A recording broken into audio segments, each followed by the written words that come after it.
ஹல்லேலூயா. சத்தமா ஹல்லேலூயா சொல்லுங்க. ஹல்லேலூயா. எல்லாரும் துக்கத்துல இருக்கீங்களா? இல்லை யாருன்னா இன்னைக்கு ரொம்ப துக்கமா இருக்கா அப்படின்னு யாரா சொல்றீங்களா? இல்லை, ஏன்னா நம்ம எல்லாருமே கிறிஸ்துவுக்குள்ள சந்தோஷமா இருக்கும். ஓகேங்களா? யாருமே ஃபீல் பண்ணணும் அவசியம். நமக்காக தான் என்ன பண்ணாரு? சிலுவையில பலியானார். அதை குறித்து நம்ம கவலைப்படக்கூடாது. நம்ம சந்தோஷம் தான் பண்ணணும். நம்ம மற்றவங்களுக்காக சொல்லணும். யார் நமக்காக உயிரை கொடுப்பாங்க சொல்லுங்க? எல்லாரும் சொல்லுவாங்க, உனக்காக நான் உயிரை கொடுக்குறேன் அப்படின்வாங்க. பெஸ்ட் ஃப்ரெண்ட்ஸ் எல்லாருமே என்ன பண்ணுவோம்? ஸ்கூல் லைஃப்ல எல்லாருமே நம்ம பேசியிருக்கோம், சொல்லியிருக்கோம், நம்ம உனக்காக நம்ம உயிரே கொடுப்போன்ட்டு. அப்படிலாம் கிடையாது. யாரும் யாருக்காக உயிரை கொடுக்க மாட்டாங்க. ஆண்டவர் மட்டும்தான் என்ன பண்ணாரு? நமக்காக அவருடைய உயிரையே என்ன பண்ணாரு? பலியாக கொடுத்திருக்காரு. அதை உணர்ந்ததுக்காக நம்ம சந்தோஷம் தான் படணும். அவருக்காக என்ன பண்ணணும்? சந்தோஷம் தான் படணும். இப்பொழுதும் ஆண்டவராக இயேசு கிறிஸ்து சிலுவையில் சொன்ன இரண்டாம் வார்த்தை லூக்கா 23:43. இயேசு அவனை நோக்கி, இன்றைக்கு நீ என்னுடனே கூட பரதேசில் இருப்பாய் என்று மெய்யாகவே உனக்கு சொல்கிறேன் என்றார். இன்றைக்கு அவர் என்ன சொல்றாரு? அடுத்த நாள் சொல்லல, நாளைக்கு சொல்லல, வரப்போற நாட்களை சொல்லல. இன்றைக்கு நம்ம இந்த அதிகாரத்தை நம்ம வாசிக்கும் பொழுது லூக்கா 23:35 நம்ம தொடர்ந்து வாசிச்சோம்னா, அங்க இருக்க ஜனங்கள்லாம் என்ன பண்றாங்கன்னா அவரை இகழ்ந்து பேசுறாங்க. நீ ரட்சகர் என்று சொல்றியே, நீ உன்னையே நீ ரட்சித்துக்கொள் அப்படின்றாங்க.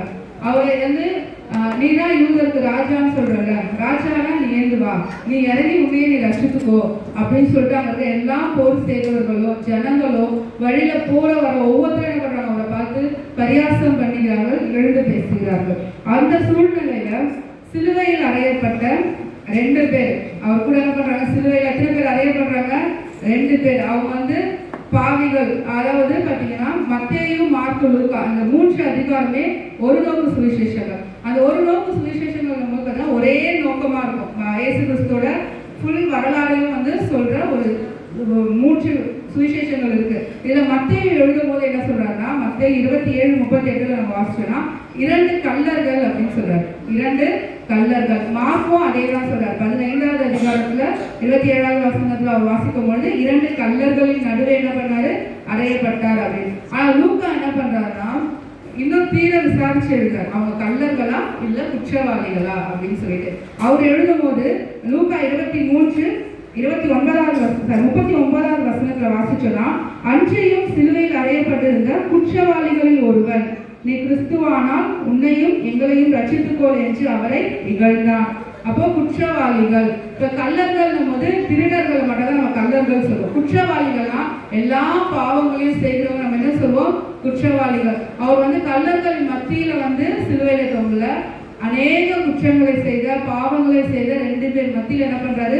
அவர் கூட சிலுவையில தொங்கிக் கொண்டிருக்கிறார். இந்த சிலுவையில் தொங்குறார். இந்த வாக்கு தத்தம் நிறைவேறணும், இந்த தீர்க்க தரிசனம் நிறைவேறதுக்காக தான் அவர் என்ன பண்ணார்? சிலுவையில் அறையப்பட்டார். நம்ம ஏசாயா 53வது அதிகாரம் ஃபுல்லாவே நம்ம வாசிச்சோம்னா அவருடைய சிலுவையின் பாடுகள் மெய்யாகவே அவர் நமக்காக என்ன பண்ணார்? சிலுவையில் அறையப்பட்டார். அக்கிரமக்காரர்கள் ஒருவராக எண்ணப்பட்டு கருதப்பட்டார். அவருக்கு வந்து தண்டனை கொடுக்கப்பட்டது. அது போலதான் இந்த 2 குற்றவாளிகள் 2 பேர், வலது புறத்துல ஒருத்தர், இடது புறத்துல ஒருத்தர் வந்து தொங்கப்பட்டாங்க. அதுல ஒருத்தருடைய பேர் வந்து பாத்தீங்கன்னா கெஸ்டஸ், இன்னொருத்தர் பேர் வந்து டிஸ்மஸ். அதாவது இந்த கெஸ்டஸ் அப்படின்றது பாத்தீங்கன்னா அவருடைய இடது புறத்துல அறியப்பட்டார். அவர் என்ன பண்றாரு? இயேசுவை நோக்கி என்ன சொல்றாரு? நீ யூதருக்கு ராஜா தானே, எங்க எல்லாரையும் நீ ரட்சித்துக்கொள், பார்க்கலாம், என்னையும் நீ ரட்சித்துக்கொள் அப்படின்றாரு. ஆனா இந்த வலது புறத்தை தொங்கின அந்த கல்வன் என்ன பண்றான்? நீ இன்னமும் மனம் திரும்பலையே, நம்மளாம் பாவம் செஞ்சுட்டு என்ன பண்றோம்? இந்த சிலுவையில தொங்கிட்டு இருக்கோம். ஒன்றுமே அறியாத அவர் என்ன பண்றாரு? இந்த சிலுவையில வந்து தொங்கிட்டு இருக்காரு, நீ இன்னும் மனம் திரும்பலையே அப்படின்னு சொல்லிட்டு அந்த கல்வனை பார்த்து, அந்த குற்றவாளியை பார்த்து அவர் கேட்கிறாரு. அது அவங்க எல்லாருமே என்ன பண்றாங்க? இயேசு கிறிஸ்துவை இகழ்றாங்க. கூட இருந்த ஒருத்தர் சிலுவையில தொங்கின ஒரு குற்றவாளியை என்ன பண்றாரு? அவரை பார்த்து இகழ்ந்து பேசுறாங்க. அங்க இருக்க போர் செய்தவர்கள், தலைவர்கள், பிரதான ஆசாரியர்கள் எல்லாருமே அவர் என்ன பண்றாங்க? ரொம்ப பரியாசம் பண்ணி கொண்டிருந்தாங்க. ஆனாலும் அவர் என்ன பண்ணல? அவருடைய விசுவாசத்தை விட்டு விடல. அவர் நமக்காக என்ன பண்ணாரு? நம்மளுடைய ரட்சிப்புக்காக தான் வந்தார். நம்ம எப்படி ரட்சிப்பு பெற்றுக்கொள்கிறோம்? இந்த குற்றவாளிகளை எப்படி ரட்சிப்பை பெற்றுக்கொண்டார் அப்படின்னு பார்த்தீங்கன்னா, இயேசுவை நோக்கி 42வது வசனத்துல இயேசுவை நோக்கி, ஆண்டவரே, நீர் உடைய ராஜ்யத்தில் வரும் பொழுது அடியேனே நினைத்தருளும் என்றார். அந்த குற்றவாளிக்கே தெரிஞ்சிருக்கு ஆண்டவர் மறுபடியும் வருவார் அப்படின்னு சொல்லிட்டு அவருக்கு தெரிஞ்சிருக்கு. தெரிஞ்சதுனால சொல்றாரு, நீங்க மறுபடியும் வரும்போது என்ன பண்ணுங்க, என்ன தெரிந்து கொள்ளுங்க, இந்த அடியனை நினைத்தருளும். அவர் மனம் திரும்பின மாத்திரத்திலேயே ரட்சிப்பு வந்ததா இல்லையா அவருக்கு? அவர் மனம் திரும்பின அடுத்த செகண்ட் என்ன நீங்க நினைத்தருளும், நீங்க மறுபடியும் வரும்பொழுது இந்த அடியனை நினைத்தருளும் போதே அவர் ரட்சிக்கப்பட்டார். அவருக்குள்ள ஒரு ரட்சிப்பு வந்தது. இப்போ ரட்சிப்பு வந்த உடனே அவர் என்ன பண்ணாரு, எடுத்துக்கொள்ளப்பட்டார். ஆனா இன்றைய காலகட்டத்துல நம்ம ரட்சிக்கப்பட்டு ஆண்டவருடைய சமூகத்துல நம்ம வந்து ஞானஸ்தானம் பெற்றுக்கொண்டதுக்கு அப்புறம் தான் நம்ம ஆண்டவருடைய சமூகத்துக்கு கண்டிப்பா நம்ம என்ன பண்ணணும், ஞானஸ்தானம் பெறணும். அது வந்து அப்போஸ்தலர்கள் வந்து அவங்க சுவிசேஷங்களை நமக்கு சொல்லியிருக்காங்க. ஆனா அந்த காலகட்டத்துல ஒரு நிமிஷம் தான் ஆண்டவர் உயிர் போறதுக்கு சில மணி நேரங்கள் தான் இருக்கு. அப்ப என்ன பண்றாரு, ஒரு நபர் வந்து ரட்சிக்கப்படுறாருன்னும் போது அவர் என்ன பண்றாரு, நிச்சயத்தில் நீ என்னுடன் கூட பரதேசியில் இருப்பாய் அப்படின்றது சொல்றாரு. அப்போ அவருடைய கிருபை அந்த இடத்துல அந்த மனுஷனோட கிருபை வெளிப்பட்டது. அந்த குற்றவாளிக்கு தேவன் என்ன பண்றாரு, கிருபை அளிக்கிறார். அவனுடைய விசுவாசம் அந்த இடத்துல வெளிப்பட்டது. அவர் இயேசு கிறிஸ்து மறுபடியும் வருவார்ன்றத அந்த குற்றவாளி என்ன பண்றாரு, நம்புறாரு. அவர் நம்பினதால மட்டும்தான் அவர் ரட்சிக்கப்பட்டார். அவர் நம்பலன்னா அவருக்கு ரட்சிப்பு கிடைச்சிருக்குமா? கிடைச்சிருக்காரு. அவர் நம்பினார். தேவனுடைய கிருபையினாலதான் என்ன கிடைச்சிருக்கு, ரட்சிப்பு நமக்கு கிடைச்சிருக்கு. அவருடைய கிருபையினாலதான் நம்ம என்ன பண்ணிருக்கோம், விசுவாசத்தை கொண்டு ரட்சிக்கப்பட்டிருக்கோம். நம்ம அவருடைய விசுவாசத்தோடு நம்ம ரட்சிக்கப்படும் பொழுது கர்த்தர் நமக்கு என்ன பண்ணுவார், பெரிய காரியங்களை செய்வார். அதே போல இலவசமா அவருடைய கிருபையினாலே நம்ம மீட்கப்பட்டிருக்கோம். ரட்சிப்பு முதலாவதாக எங்கிருந்து வருகிறது, தேவனுடைய கிருபையினாலே வருகிறது. இரண்டாவதாக ரட்சிப்பு உறுதியானது, நிச்சயமானது. ரட்சிப்பு எப்படி உறுதியானது, நிச்சயமானது. அந்த ரட்சிப்பு பார்த்தீங்கன்னா நமக்கு எப்படி உறுதியா கிடைக்குது, ஆண்டவர் இயேசு கிறிஸ்து என்ன சொல்றாரு சிலுவையில, நீ இன்றைக்கு நீ என்னுடன் கூட பரதேசியில் இருப்பாய் என்று மெய்யாகவே உனக்கு சொல்கிறேன். மெய்யாகவே அப்படின்னும் பொழுது ஒரு உறுதியை தராரு. நீ என்ன பண்ற, இன்னைக்கு என் கூட என்ன பண்ண போற, பரதேசியில் இருப்பாய். நீ இறந்து 4 நாள் கழிச்சு 5 நாள் கழிச்சு இன்றைக்கு இப்பொழுதே இறந்த உடனே என்ன பண்ண போற, என் கூட பரதேசியில் இருப்பாய் அப்படின்னு சொல்றாரு. யோவான் 3:16 எல்லாருக்கும் தெரிந்த வசனம். யாரா ஒருத்தர் வாசிக்கலாமா? யோவான் 3:16.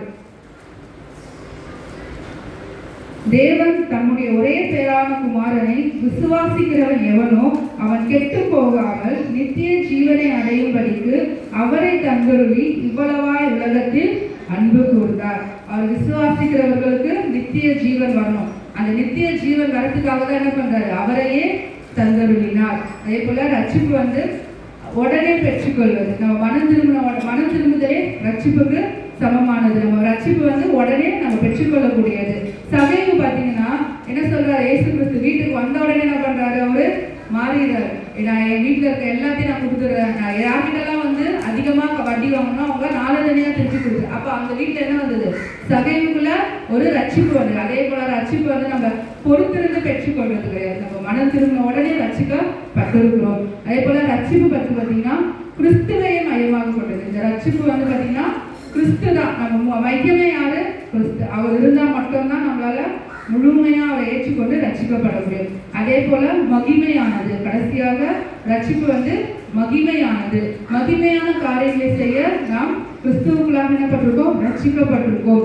பரதேசியில் இருப்பாய். பரதேசின்றது பாதாளம் கிடையாது, பரலோகம். பரலோகத்தை குறிக்கிறது. ரட்சிக்கப்பட்டு நம்ம எங்க போவோம், பரலோகத்திற்கு போக எத்தனை பேர் ஆயத்தமா இருக்கீங்க? எல்லாரும் அதுக்கு ரெடியாக ஆயத்தமா இருக்கணும். ஒவ்வொரு நாளும் நம்மள அங்க ரெடி பண்ணிட்டே இருக்கணும். அப்ப நம்ம எந்த ஒரு சூழ்நிலையில் இருந்தாலும் நமக்கு நம்ம மனம் திரும்பி ஆண்டவர்கிட்ட கேட்கும் பொழுது கர்த்தர் நம்மளை ரட்சிக்கிறவராய் இருக்கிறார். மரணத்தின் விரும்பிலும் சரி, நம்முடைய பாவ மன்னிப்பிலும் நம்ம என்ன பண்ணணும், அவர்கிட்ட ஒரு விசையாக முதல் வார்த்தையை சொன்னபடி மன்னிப்பு கேட்கணும். நம்ம மன்னிக்கும் பொழுது கர்த்தர் நம்மை ரட்சிக்க வல்லவராக இருக்கிறார். எப்படி அந்த குற்றவாளியை அவர் மன்னித்தாரோ, ஒரே நிமிஷம் தான். அவருக்கு வந்து சுவிசேஷத்தை ஒரு நாள் ஃபுல்லா சொல்லல, வருஷம் ஃபுல்லா சொல்லல. அவர் பட்ட பாடுகளை நினைத்து தான் அந்த குற்றவாளி என்ன பண்ணாரு, மனம் திரும்பினார். அதே போலதான் நம்மளும் அவர் ஆண்டவரை பத்தி நமக்கு அதிகமா தெரியும். தெரியாத விஷயங்களே இல்லை, நமக்கு அதிகமா தெரியும். நம்ம என்ன பண்றோம், ஒரு சில காரியங்களை நம்மளே இழந்துரும். அப்படி இல்லாம நம்ம ஆண்டவர் சமூகத்துல அவர் கூட நம்ம சேரணும்னா இன்னும் அதிகமா நம்ம அவர்கிட்ட எப்படி சொல்லணும், அதிகமா நம்ம கிட்டி சேர வேண்டும். அவர்கிட்ட ஒரு ஐக்கியம் இருக்கணும். அவருக்கும் பிதாவுக்கும் இருந்த ஐக்கியம் எப்படியோ அதே போலதான் நமக்கும் ஆண்டவராக இயேசு கிறிஸ்துவுக்கும் உள்ள ஐக்கியம் வந்து வெளிப்படணும். அந்த ஐக்கியத்தை வெளிப்படுத்துகிற யாருன்னா பரிசுத்த ஆவியானவர். பரிசுத்த ஆவியானவர் நம்ம கூட இருக்கும்பொழுது நமக்கும் பிதாவுக்கும் இயேசு கிறிஸ்துவுக்கும் உள்ள ஐக்கியம் என்ன பண்ணும், இன்னும் அதிகமாக வலுப்படும். நம்ம அவரோட ஐக்கியத்துல ஒன்றாக இணைந்து நம்ம வாழும்பொழுது கர்த்தர் நம்மையும் என்ன பண்ணுவாரு, அந்த குற்றவாளியை கூட கூட்டு போனா நம்மளை கூட்டு போக மாட்டாரா பரதேசிக்கு, நம்மளும் என்ன பண்ணுவாரு கூட கூட்டி செல்வார். நம்மளும் ஆண்டவருக்கு மற்றவர்களை எப்படி ரட்சிப்புக்குள்ளாக கொண்டு வரணுன்றதை உணர்ந்து என்ன பண்ணணும், நம்ம ஒவ்வொரு நாளும் அதை நடத்தணும். கர்த்தர் தாமே இந்த வார்த்தைகளை ஆசீர்வதிப்பாராக. ஆமென்.